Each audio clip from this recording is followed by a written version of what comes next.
our families really taught me about what we have to do to stay in this fight. Every 2 years, it seems, we have a city that tries to take away parts of the alliance or take away parts of that healthcare access.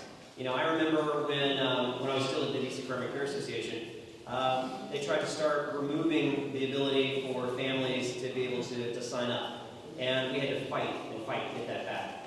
Just almost 2 years ago, we had a budget that started slashing and trying to create 2 different types of healthcare, 2 different sets. One for one group, and frankly, one for our immigrant community. And that's not right. We had to fight that and fight that. You've got somebody in me who knows what this fight's about and who's been in this fight for years and making sure we're protecting this healthcare access and this vital healthcare services for our community. For the last 7 years, I was Tommy Wells' Chief of Staff. I was able to bring that experience working with our nonprofit providers into the council. I was able to get a lot of work done there, and I'm very proud of how we were able to fight and protect our healthcare services. What I'm excited about making sure that we do for Ward 6 moving forward is really making sure that we've got neighborhoods that we can always call on. And I think those are things that we share no matter where we are and no matter where we are. That's going to be a focus on our neighborhood schools. My screen was crazy. In our neighborhood schools, making sure in particular that we grow not only the gains that we've made at elementary school level, but making sure that we've got to focus on middle schools, making sure that we're really able to make sure parents see the full path all the way through, from pre-K all the way through high school. It also means making sure that we have a city where we can age in place, making sure our seniors are able to sit in. Thank you very much. I'll wrap that up. Thank you very much. I want to ask for your vote, I want to ask for your support, and I look forward to the conversation today. Thank you. We have our second candidate, Daryl Thompson. Daryl, thank you for joining us. You get 5 minutes to introduce yourself, and then we will have one of our board members from the Latino Caucus ask the 2 of you 1 or 2 questions, and you will have 1 minute to answer that question. Okay? Good afternoon, everyone. Thank you for having me. Thank you to our host this afternoon as well.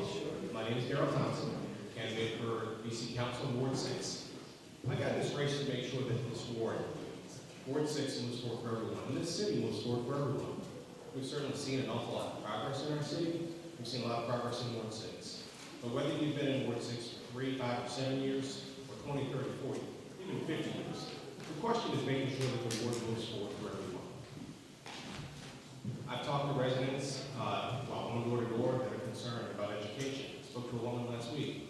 She said, "Daryl, I'm concerned about the progress of our education reform, specifically middle schools."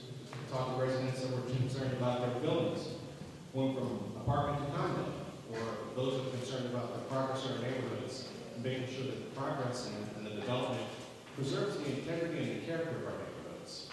Those are the things that I hear when I go door to door. Those are the things I hear throughout the community. So we've got to make sure, again, that the Ward's moving forward for everyone. Now, I've been in public service for nearly 20 years. I worked as a Deputy Chief of Staff as a majority leader with the Senate, Harry Reid, who was a longtime supporter of comprehensive immigration reform, and worked awfully hard in that effort for a number of years. When the President ran for the United States Senate, I was the Chief of Staff of his campaign. And before that, I worked for Dick Gephardt, and I worked with ANC officials again all the way up to the President of the United States, albeit before he was President. I also was born here in the District of Columbia, lived and worked in Ward 6 for nearly 20 years. So I understand what it is to preserve our communities. My community is my rock. Like many of you, you care about your neighbors. I care about my neighbors.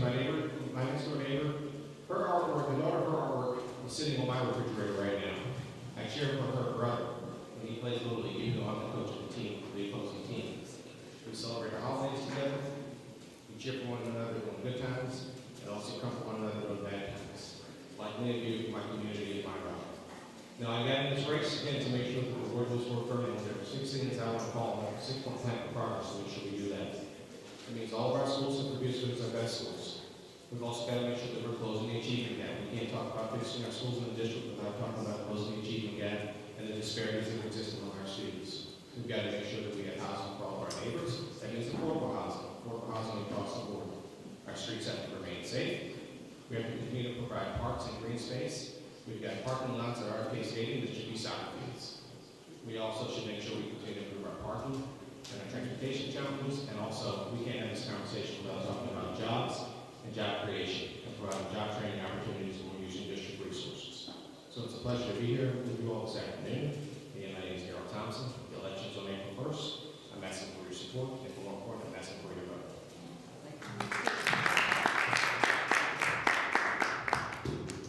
Thank you. My name is Mario Ristaldo, and I'm one of the members of the DC Latino Caucus Board. We have two questions that we're asking other candidates, and then we're going to open up for questions from the floor. This question goes to Mr. Allen first, and then Mr. Thompson. It's related to the Healthcare Alliance. As a matter of fact, we understand that the Affordable Care Act is for everybody but the undocumented. But within the Latino community and other immigrants community, there's a large number of undocumented folks who are not part of the ACA. And for us, it's very important that the DC Alliance continues. So in order for us to qualify as an undocumented person to the DC, the ACA, the DC Alliance needs to be covering mental health. Would you be able to work with us in making sure that we have mental health as part of the DC Alliance, so therefore we can comply with the requirements of the ACA? And if you, Mr. Salmon, could comment on the healthcare and that kind of stuff.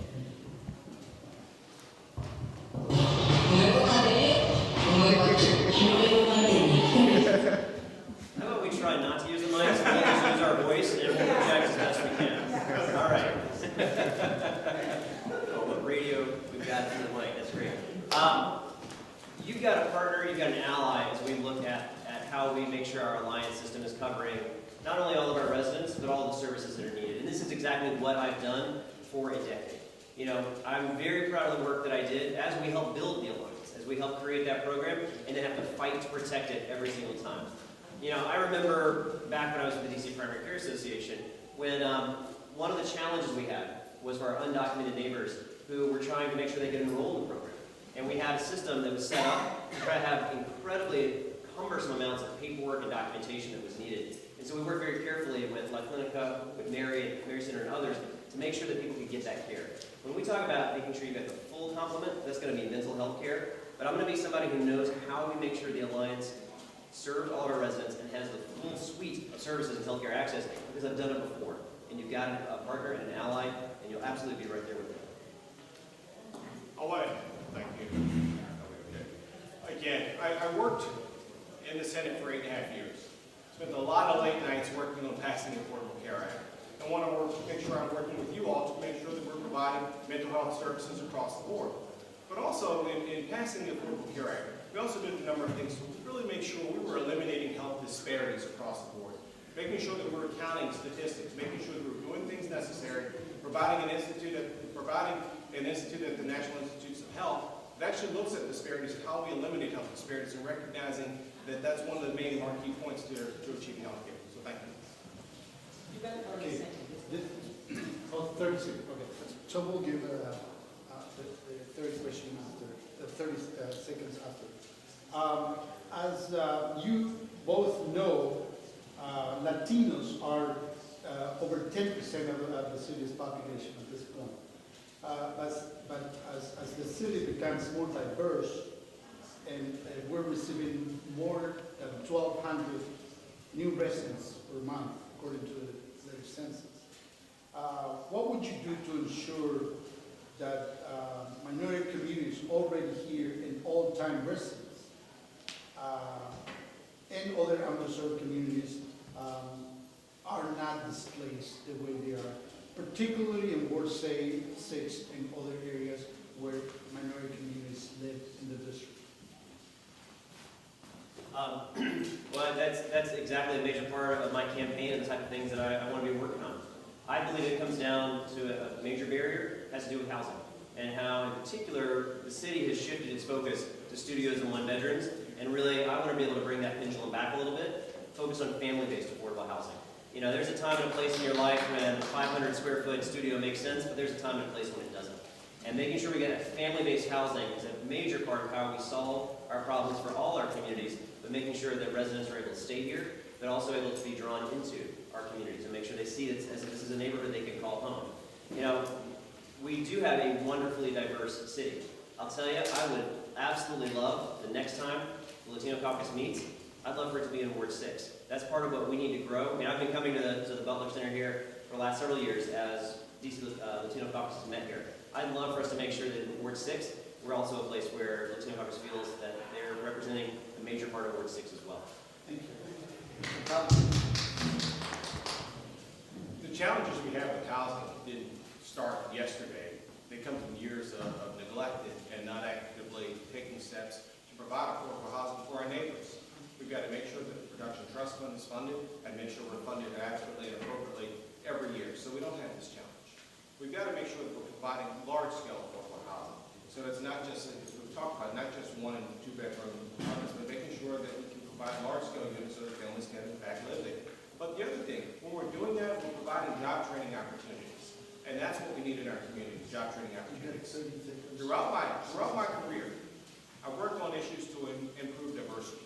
I created a diversity initiative. I worked to help create a diversity initiative in the United States Senate and making sure that the best and talented individuals are identified and available to work in the Senate. And those are some of the things that I'd like to also do in Ward 6.